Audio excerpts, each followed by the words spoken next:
हमारे चैनल को सब्सक्राइब करें और बेल आइकन दबाएं। विजय सर को बुलाता हूँ।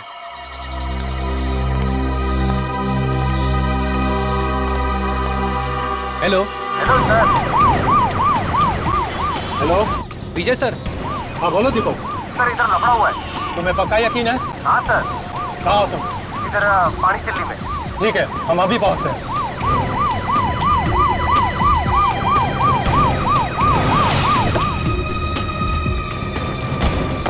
सर कहाँ है गाड़ी? सर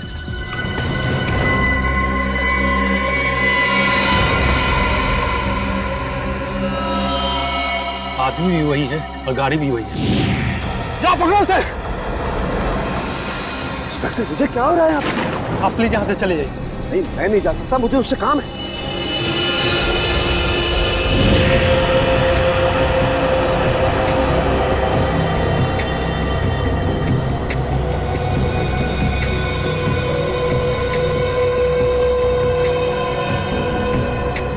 अब क्या करें सर? सीआईडी को फोन करना पड़ेगा।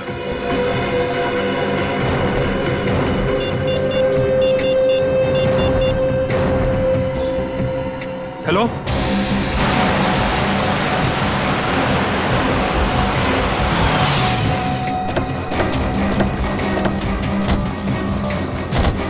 Hello sir. संगत का है? सर गाड़ी के अंदर।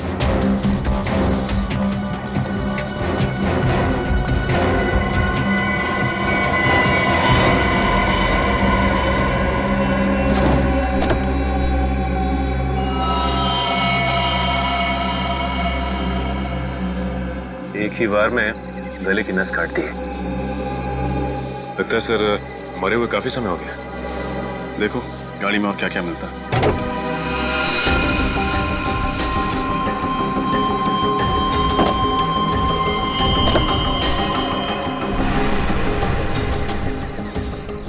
सर यहाँ ये और गाड़ी की पिछली सीट पे खून के धब्बे।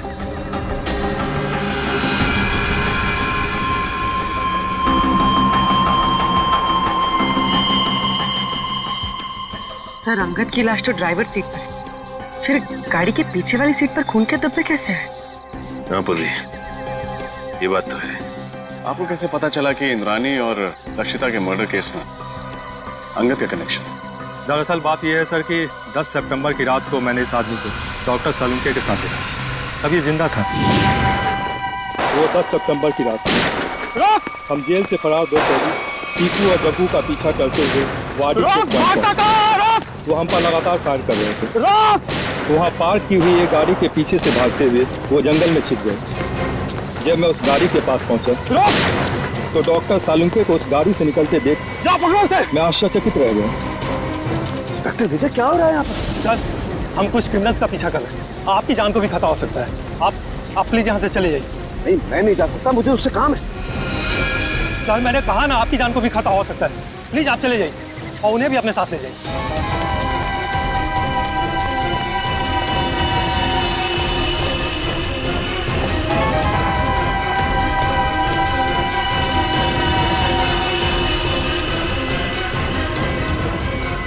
10 सितंबर को आपने डॉक्टर सालुंके को अंगद के साथ देखा था। 10 सितंबर को तो इंद्राणी और लक्षिता का खून हुआ था। सर हमने उनसे कहा था कि वो दोनों वहाँ से चले जाएं। वहाँ गोलियां चल रही थी, उनकी जान को खतरा था। लेकिन डॉक्टर सलूंके जिद करने लगे कि उन्हें इस आदमी से कुछ जरूरी बात करनी है। एक बात समझ में नहीं आई, लक्षिता और इंद्राणी के मर्डर से पहले सालुंके साहब अंगद को कैसे जानते थे? और आखिर ऐसी क्या बात थी कि वो उस रात अंगद से मिलने गए? ये सवाल तो डॉक्टर सालुंके से एसीपी सर ही पूछ सकता है। ये रही डॉक्टर सालुंके की तैयार की गई फॉरेंसिक रिपोर्ट, जो उन्होंने सितंबर 11 को तैयार की थी। और इस फोल्डर में दोबारा की तैयार की गई पोस्टमार्टम रिपोर्ट है, जो तारिका और मैंने मिलकर तैयार की। और क्या अंतर है दोनों में? डॉक्टर सालुंके की रिपोर्ट के मुताबिक इंद्रानी और लक्षिता का खून रात 9 और 11 बजे के बीच हुआ, जबकि सच तो यह है कि दोनों की मौत रात 8 बजे के पहले हो चुकी थी। क्या? 10 सितंबर की रात को मैंने इस आदमी को डॉक्टर सलूंके के साथ देखा था।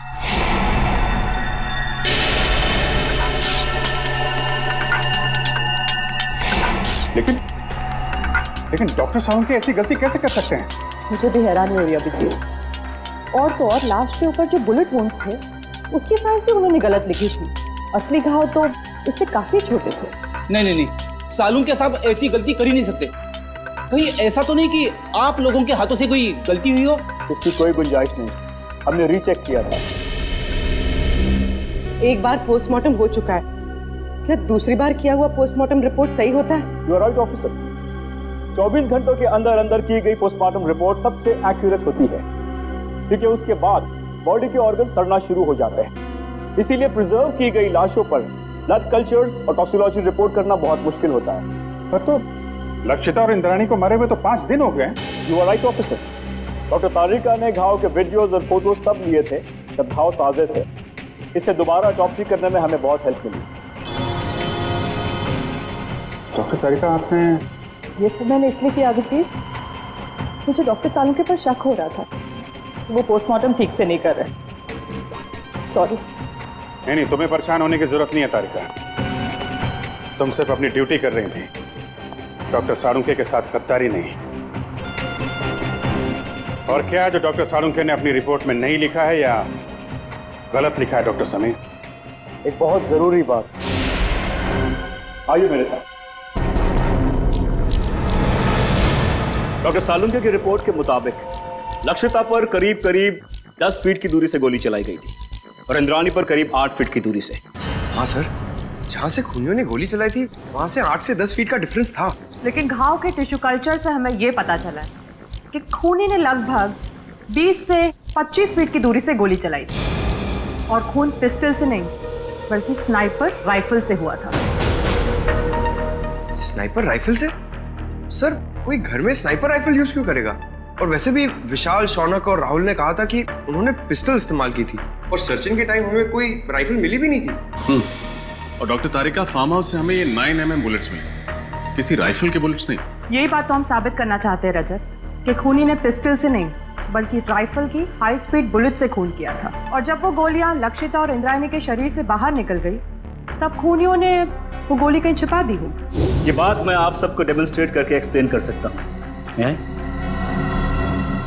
ये स्कल ए है, इस पर हमने ठीक उसी साइज का छेद किया है जो लक्षिता के सर पे था। और स्कल बी और स्कल सी बिल्कुल सही सलामत है।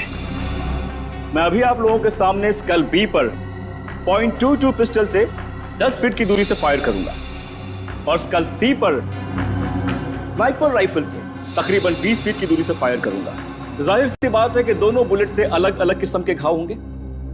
तो जो घाव लक्षिता के सर के घाव से यानी स्कल ए के घाव से मैच करेगा वो घाव मर्डर वेपन से किया गया होगा।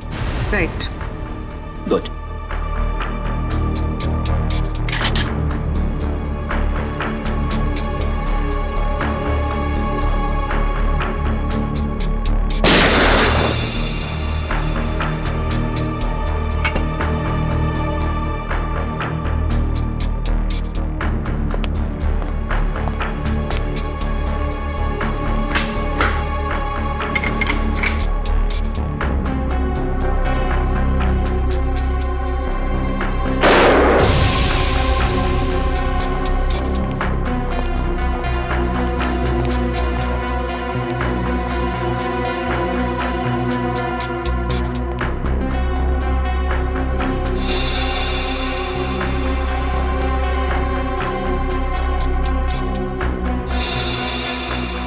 उनका कहना बिल्कुल सही है सर, दोनों का खून राइफल से ही किया गया। हाई स्पीड बुलेट से जो घाव स्कल पर हुआ है वही घाव लक्षिता के सर पर भी था।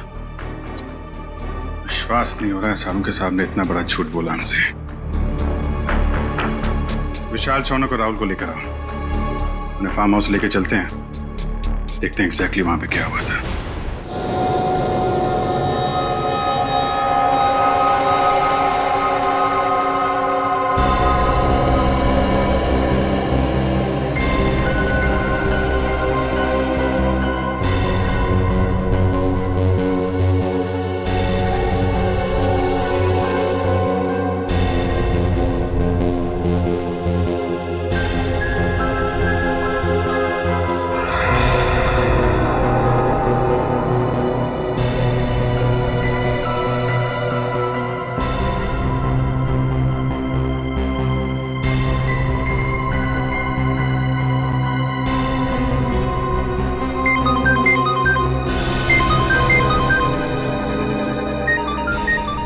ये मेरा फोन है, मुझे लेने दो। डॉक्टर सालुंके, आप शांत हो जाइए। अगर आप इतना चिल्लाएंगे तो आपका बीपी हाई हो जाएगा। Private number? हेलो जी, 1 मिनट, आपके लिए फोन। Thank you. हेलो, कहाँ हो तुम? मैं दोपहर से तुम्हारा इंतजार कर रहा हूँ, फोन क्यों नहीं किया?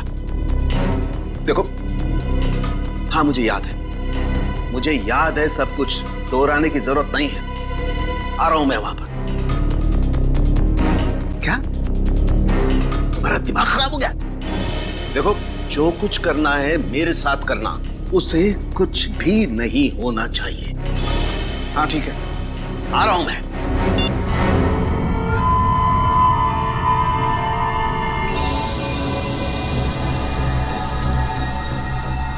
तो लक्षिता और इंद्राणी यहां सोफे पे बैठे हुए थे। अब ठीक से याद करके बताओ कि 10 सितंबर की रात को यहां पे क्या हुआ था? क्या किया था तुम लोगों ने? सर, उस रात करीब 9-9:15 बजे होंगे सर। हम लोग पिस्तौल लेके जैसे ही फार्म हाउस के बाहर पहुंचे, यहाँ कोई वॉचमैन नहीं था।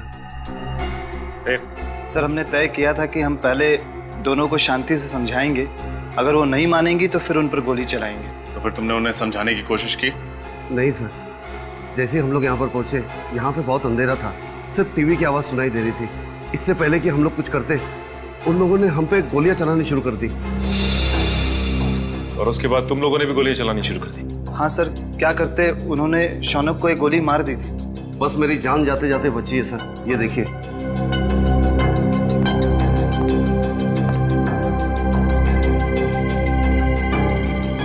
जब तुम्हें ये गोली लगी तो तुम कहाँ खड़े थे?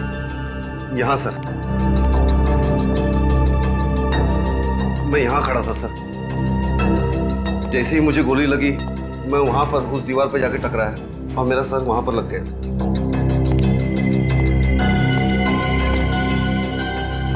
यहाँ पे गोली लगी तो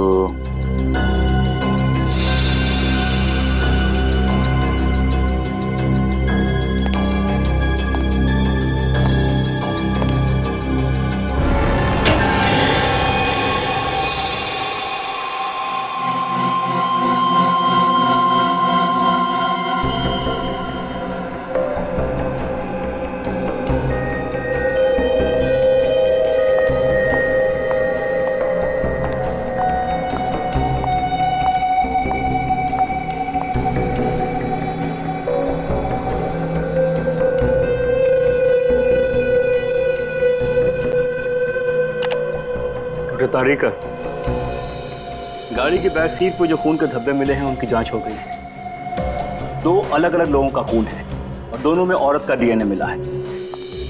have a look.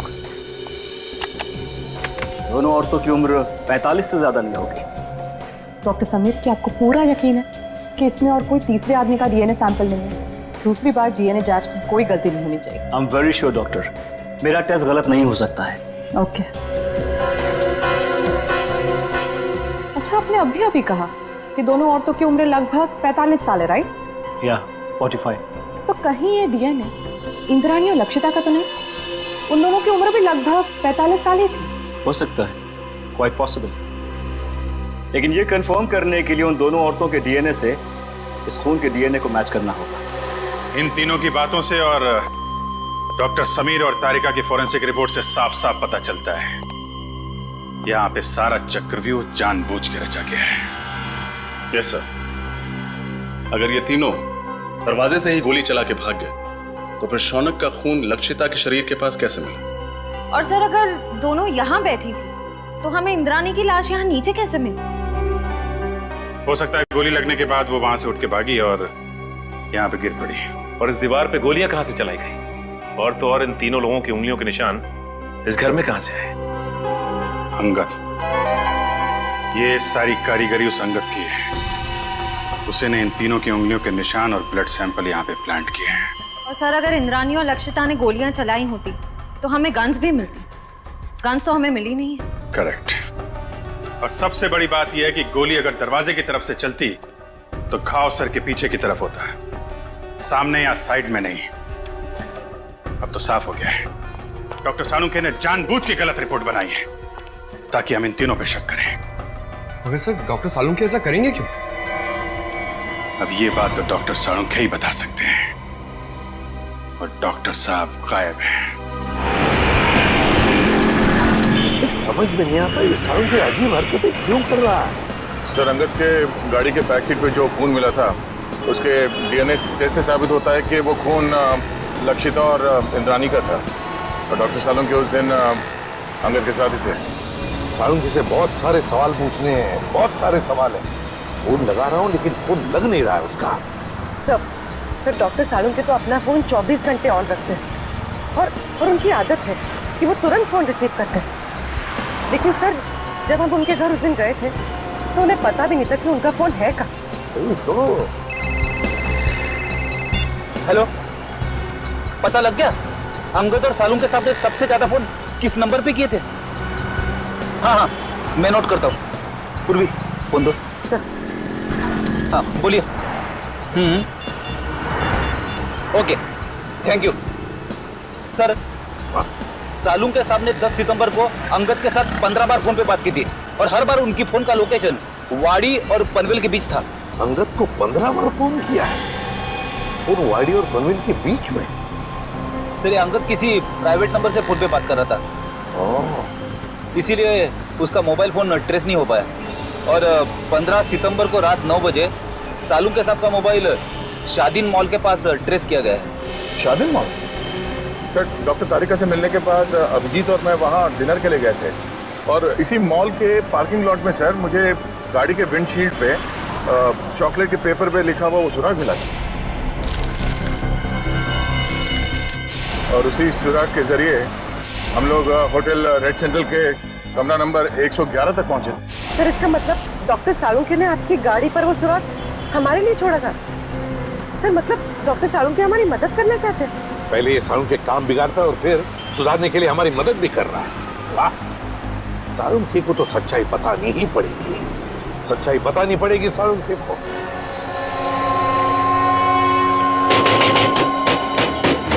Salunkhe! Salunkhe! Doctor साहब! सालुंखे साहब! सर, दरवाजा तोड़ दूं? तोड़ दो। डॉक्टर साहब! सालुंखे! सालुंखे! देखो उसे, देखो।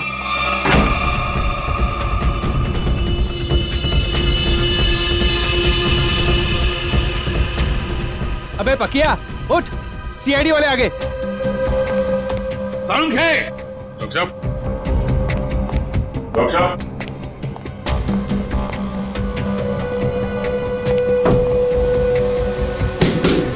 सालुंखे साहब!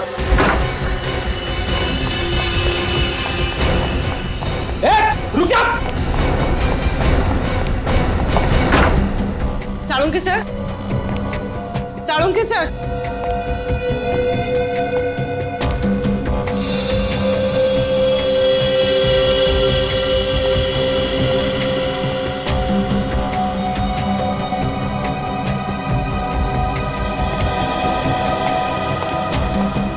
सालुंखे गायब है ना? क्या शक था मुझे यही होगा। सर? ये क्या है? सालुंखे का पुराना शौक, लकड़ी के मॉडल्स बनाना।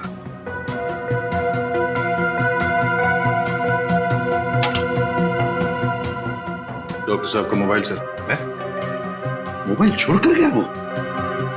ऑफ है।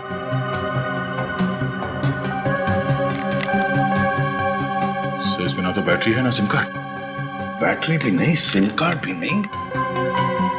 सर सालुंखे सर तो कहीं नहीं, मगर अंदर के कमरे में काफी सारे मॉनिटर्स का सेटअप लगा है, सीसीटीवी मॉनिटर। CCTV monitors?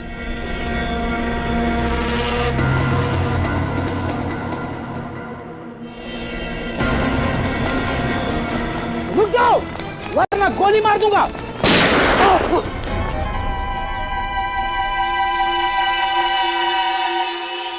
बच गया, बच गया, लेकिन अब नहीं बचोगे बच्चू।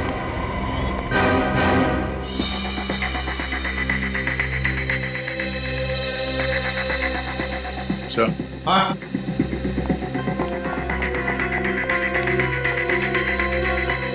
ये देखिए सर, खुफिया कैमरा। लगता है कोई डॉक्टर सालुंके के ऊपर नजर रखे हुए था। सर, और ये मोनिका भी कहीं दिखाई नहीं दे रही है। सर, मुझे लगता है सालुंके सर को ये कहीं लेकर गई होगी सर।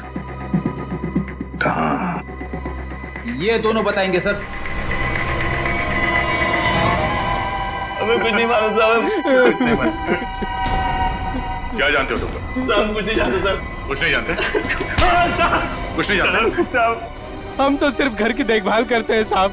डॉक्टर सालुंके और मैडम मोनिका के जाने के बाद घर में कोई ना देख पाए सर। डॉक्टर सालुंके कहाँ है? हमें कुछ नहीं मालूम सर।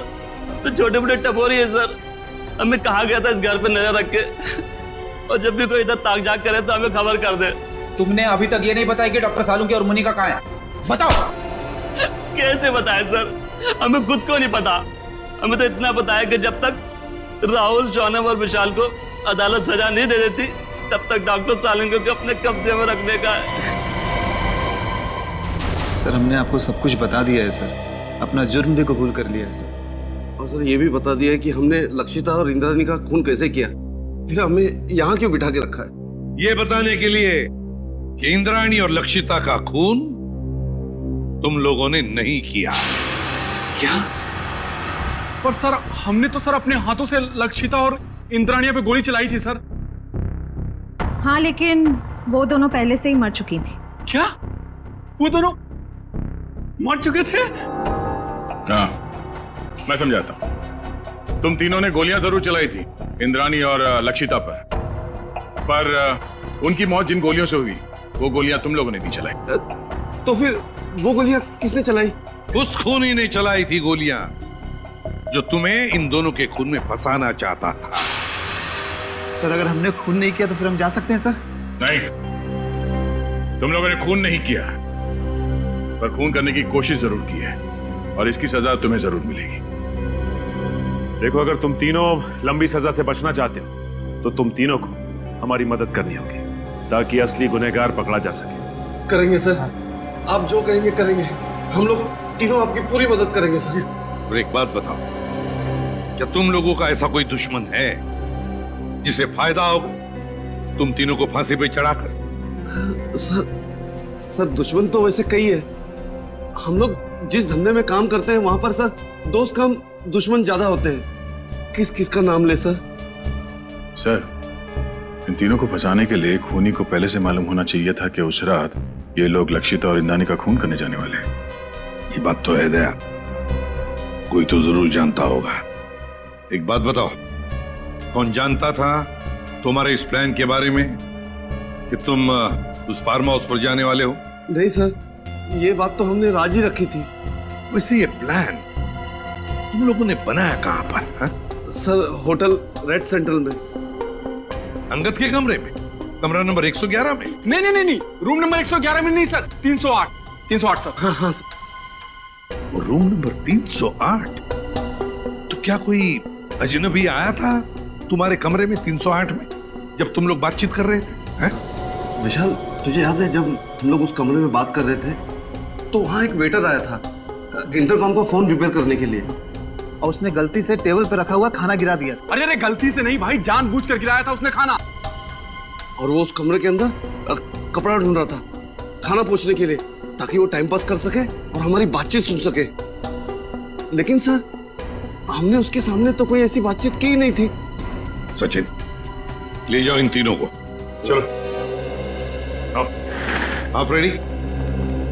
क्या पता चल? सर, हमने पूरा फुटेज चेक कर लिया सर। सालुंके साहब के घर पे मोनिका और तारिका के अलावा बाहर का कोई आदमी आया नहीं था। और सर, सालुंके साहब और तारिका के बीच में कुछ बातचीत हुई है। क्या बातचीत हुई है? अब साउंड नहीं है, इसके लिए समझ में नहीं आ रहा। सर, किसी लिप रीडिंग एक्सपर्ट को बुला लेते हैं, शायद कुछ पता चल जाए कि इन दोनों के बीच क्या बातचीत हुई थी। बुला लो किसी लिप रीडिंग एक्सपर्ट को, पता तो चले क्या बात हो रही थी। होटल रेड सेंट्रल, कमरा नंबर 308, वेटर।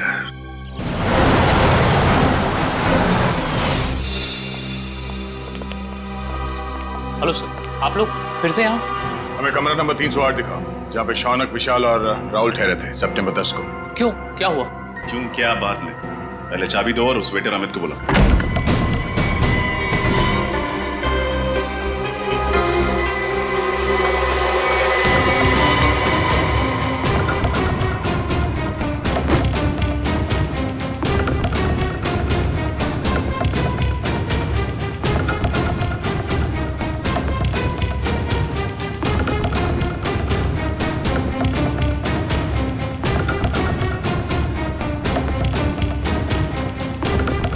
खुफिया कैमरा।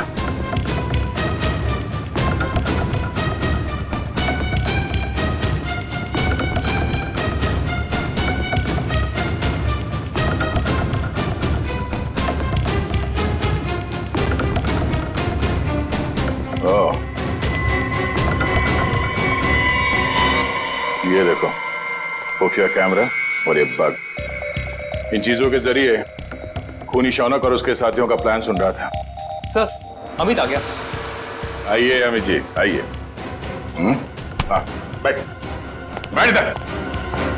तूने लगा था ना ये कैमरा और ये बग इस कमरे में, हाँ? ताकि तुम विशाल, शौनक और राहुल की बातें सुन सको। क्यों? नहीं सर, मैंने कोई बग नहीं लगाया सर, मैंने कोई बग नहीं लगाया सर। देख, सच बोल, वो बग हमें मिल चुका है, समझा? बात यहीं पे बताएगा या कहीं और ले चले तुझे? हाँ सर, हाँ मैंने लगाया था बग सर, मगर मैंने ये अंकल साहब के कहने पे ही किया था साहब, और उन्होंने मुझे 50,000 के बदले में 2 काम करने को कहा था साहब। कौन से 2 काम? सर, एक काम तो किसी बहाने इसी कमरे में बग और कैमरा लगाने को कहा था साहब। और दूसरा काम? दूसरा काम लक्षिता और इंद्राणी मैडम को इस होटल के बाहर किसी इलाके में छोड़ने को कहा था साहब। कब की बात है ये 10 सितंबर शाम को 6:45 बजे के आसपास का टाइम था सर। 10 सितंबर। चल, हमें वो जगह दिखा जहाँ पे तुमने लक्षिता और इंद्राणी को छोड़ा था। चल चल।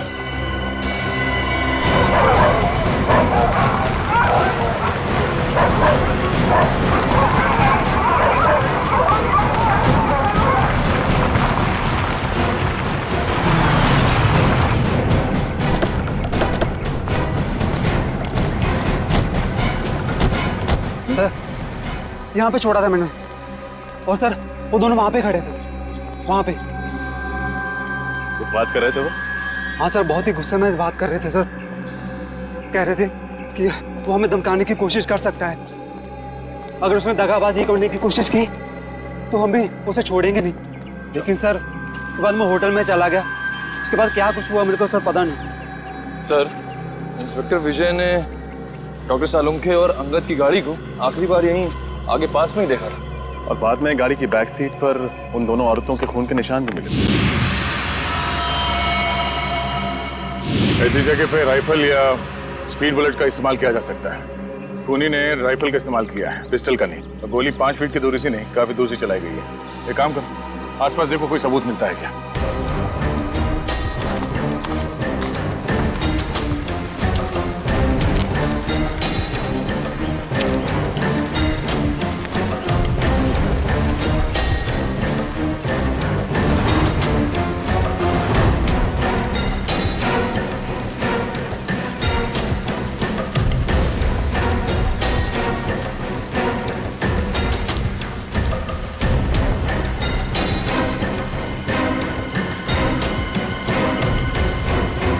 तो गोली और इस पे खून भी लगा हुआ है। 2 गोली एक ही जगह पे कैसे? मतलब जो भी हुआ यहीं आसपास कहीं हुआ है। सर, निकल। सर, इस झाड़ी में ये सैंडल मिला है सर, इस पे खून लगा हुआ है, लेकिन सर खून सूखा हुआ है सर। खून लगा? हाँ सर।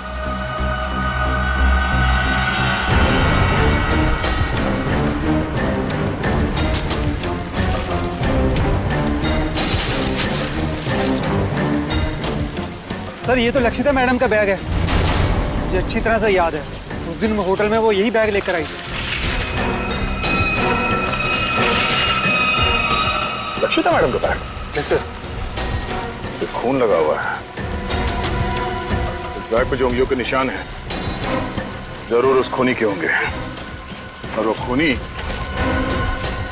भी ज्यादा दूर नहीं गया होगा।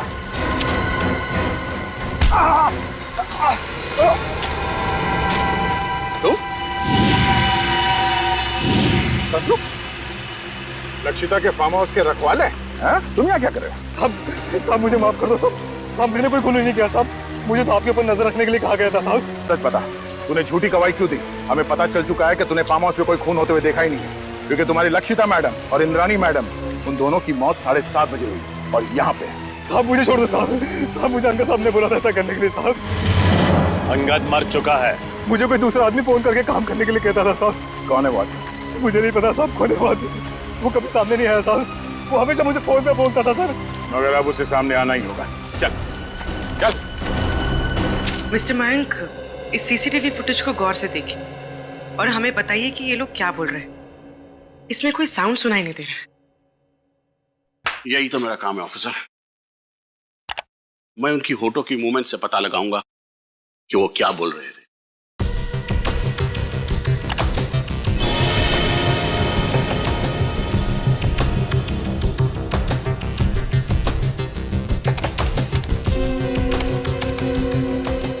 ACP sir,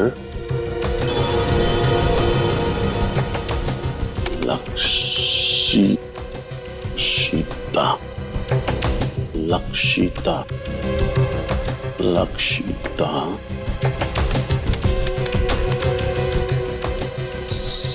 CID team.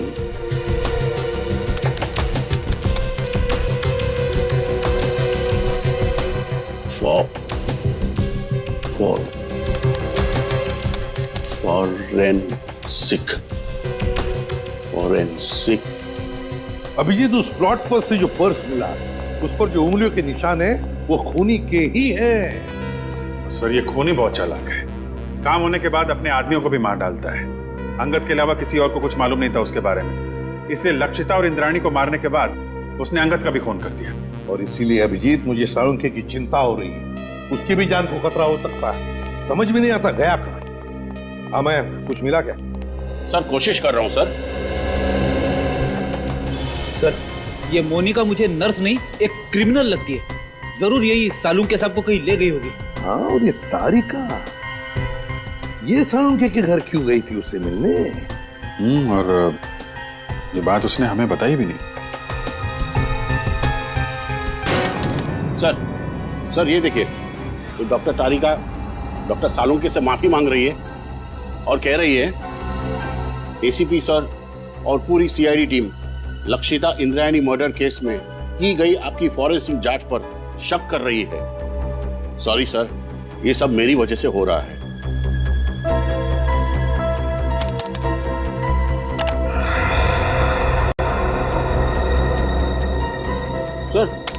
Sir ये भी देखिए, डॉक्टर साळुंखे किसी के साथ फोन पर गुस्से में बात कर रहे हैं और कह रहे हैं जो करना है मेरे साथ करो, उस लड़की को कुछ नहीं होना चाहिए, मैं आ रहा हूं। उस लड़की को जाने दो। है कौन ये लड़की अभिजीत, जिसे साळुंखे बचाने की कोशिश कर रहा और फिर खुद गायब हो गया? कहां गायब हो गया ये साळुंखे? ये सारा चक्कर क्या है?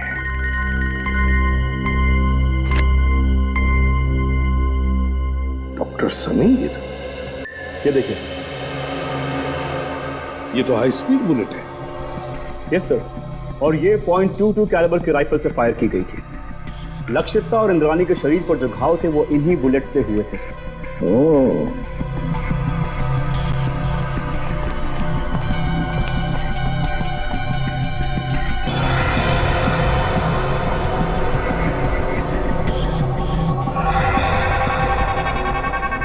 डॉक्टर समीर। Yes sir. ये अंगूठे का निशान है ना? Yes sir. ये ऐसे धुंधले क्यों है ये निशान? ये ठीक से मिले नहीं? नो सर, ये धुंधला नहीं, ये निशान ऐसे ही है। I explain. ये देखिए सर, खून से सनी हुई बाकी उंगलियों के निशान हैं इस बैग पर, लेकिन अंगूठे का निशान नहीं है सर।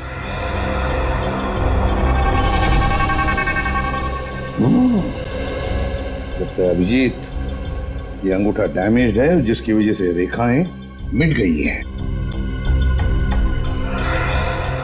हाँ सर, लगता है ऐसा हाथ मैंने कहीं देखा है। बिल्कुल सही अभिजीत, मैंने भी ऐसे अंगूठे वाले आदमी को देखा है। लेकिन अभिजीत, हम ऐसे अंगूठे वाले खूनी को तब तक नहीं पकड़ सकते जब तक हमें यह पता नहीं कि उसने साळुंखे को छुपा के रखा कहाँ है, और फिर साळुंखे किस लड़की को बचाने की कोशिश कर रहा है समझ में नहीं आ रहा है, और फिर क्यों। तो अब क्या करें सर? कुछ तो जरूर करेंगे, कुछ तो जरूर करेंगे। साळुंखे को तो ढूंढना ही है। जरा सोचो, साळुंखे ने फोरेंसिक का रिपोर्ट गलत बनाया था ताकि हम उस पर शक करें, और फिर उन्होंने दया के लिए होटल रेड सेंट्रल का सुराग छोड़ा, उसकी गाड़ी के वाइपर पे। उन्हें पता था कि हम उनके घर पे पूछताछ करने जरूर जाएंगे और हमें पता चल जाएगा कि उनके घर पे सीसीटीवी कैमरे लगाए गए। सर, डॉक्टर साळुंखे ने हर कदम पे बहुत होशियारी से हमारे लिए सुराग छोड़े हैं, तो अपने घर पे कोई ना कोई सुराग छोड़े बगैर तो जा नहीं सकते सर। लेकिन सर, हमें उनके घर पर ऐसा कुछ भी नहीं मिला था। है सुराग है। कौन सा सुराग सर? घर रेडी, घर, एक लकड़ी का छोटा सा घर। सीसीटीवी फुटेज में हमने देखा है कि साळुंखे घर से बाहर जाने से पहले एक छोटा सा घर बना रहा था। वो घर तो डॉक्टर तारिका के घर जैसा है सर। हाँ, तारिका कहाँ गई? डॉक्टर समीर, तारिका कहाँ है? सर, अंदर की कार सीट पर जो खून के धब्बों के निशान मिले थे, उनकी जांच करने के बाद वो कहीं चली गई है। उसका फोन भी नहीं लग रहा है। फोन?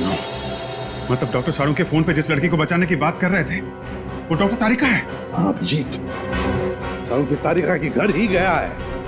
इसका मतलब है साळुंखे और तारिका की जान खतरे में है।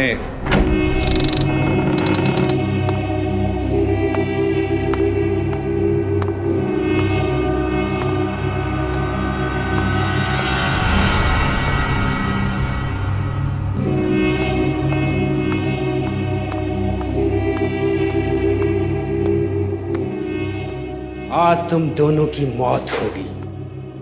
आज ये सारा किस्सा ही खत्म होगा। नहीं नहीं नहीं नहीं नहीं डॉक्टर तारिका, ऐसे रोते नहीं। अरे अपने बॉस को देखो, कैसे बैठे हुए, निडर, शांत। बहुत होशियार समझते हो अपने आप को ना, जरूरत से ज्यादा चालाक और चतुर। ऐसे चालाक फॉरेंसिक एक्सपर्ट की मौत भी एक एक्सपर्ट के हाथों होनी चाहिए। वो होगी।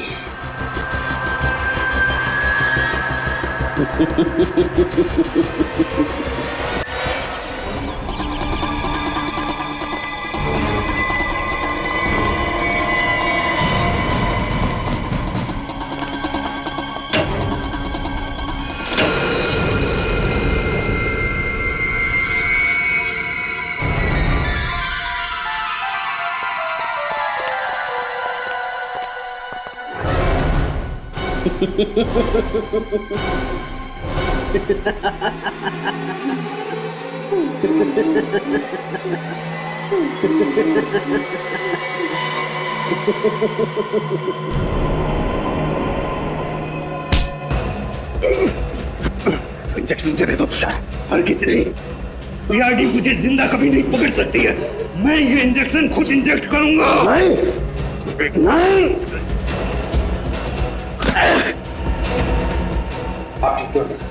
तुम ठीक हो डॉक्टर तारिका? बहुत होशियारी दिखा दी तुमने तुषार। बता, मेरी साथी मोनिका कहाँ है? मैंने इसे भी जहर का इंजेक्शन दिया है। अपने साथी तक को नहीं छोड़ा। पंकज, जल्दी से मोनिका के पास जा और से हॉस्पिटल पहुंचा। अब तेरा खेल खत्म तुषार। तूने डॉक्टर साळुंखे को बेईमानी करने पर मजबूर किया, लेकिन उन्होंने बेईमानी में भी ईमानदारी दिखाई और हमारे लिए सुराग छोड़ते गए। आपने मुझे धोखा दिया डॉक्टर साहब। अगर मुझे फांसी नहीं हुई तो जेल से निकलने के बाद मैं सीधे आपका खून करूंगा। अगर दोबारा डॉक्टर साळुंखे के साथ ऐसे बात की तो तू बोलने लायक भी नहीं रहेगा।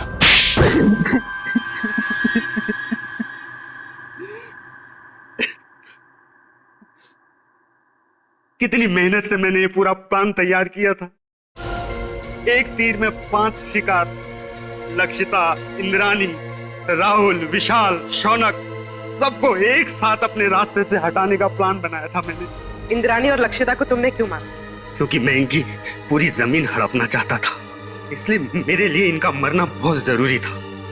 मैंने इन्हें इस तरीके से मारा कि इनके खून के इल्जाम में ये तीनों फंस जाएं और इन्हें फांसी की सजा हो जाए, क्योंकि इन तीनों ने लक्षिता और इंद्राणी को जान से मारने की धमकी दी थी। इसलिए सबको यही लगता कि खून इन तीनों ने किए। लेकिन इस सब में डॉक्टर साळुंखे को क्यों फंसाया तुमने? क्योंकि सीआईडी डॉक्टर साळुंखे पर बहुत भरोसा करती है। उनकी फॉरेंसिक रिपोर्ट के आधार पर केस की तहकीकात आगे बढ़ाती। यहाँ तक कि अदालत में फॉरेंसिक रिपोर्ट को बहुत महत्व दिया जाता है। इसलिए मैंने डॉक्टर साळुंखे को गलत फॉरेंसिक रिपोर्ट बनाने के लिए मजबूर किया। तुम्हारा दिमाग खराब है? तुमने पूरी की पूरी सीआईडी टीम के पीछे अपने स्नाइपर लगा रखे? वो भी बहुत अच्छे स्नाइपर। इनका निशाना कभी चूकता नहीं है डॉक्टर साहब। इसलिए मेरे कहे अनुसार अगर आपने इस मर्डर केस में इस फॉरेंसिक रिपोर्ट में बदलाव नहीं किया ना तो क्या? तो मैं आपकी पूरी सीआईडी टीम को एक साथ एक समय मरवा डालूंगा। मेरी मदद करेंगे ना? देखो तुम, आप मेरी मदद करेंगे। अगर आपने एक भी सीआईडी ऑफिसर को इन्फॉर्म करने की कोशिश की ना तो मैं पूरी की पूरी सीआईडी टीम को खत्म कर दूंगा। जरा सोचिए डॉक्टर साहब, 16 साल पुराने आपके दोस्त और सीआईडी टीम, इन सब की मौत के जिम्मेदार आप होंगे। आप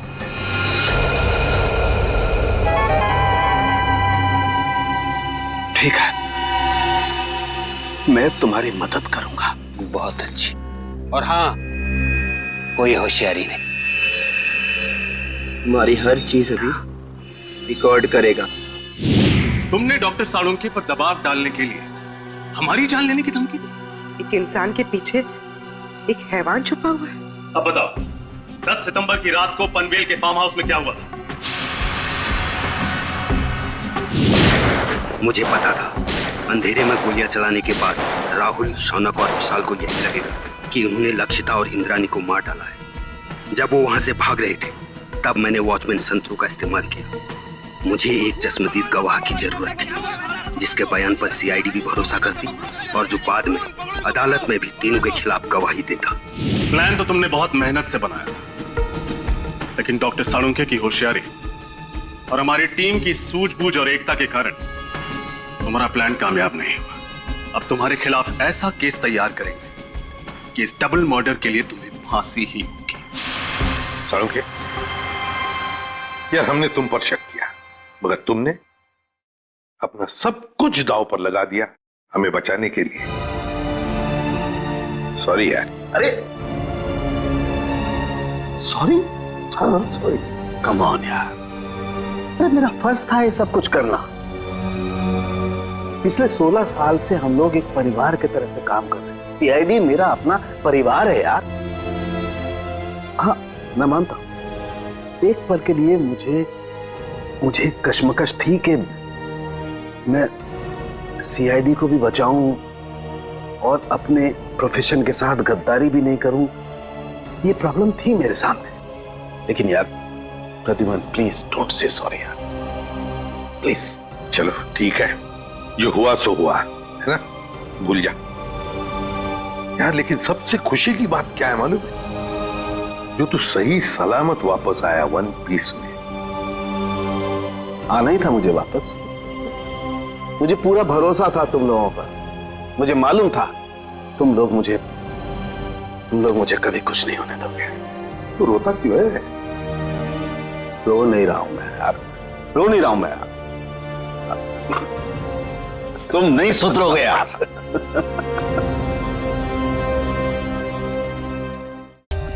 For more updates, subscribe to our channel, click the show links and enjoy watching the videos.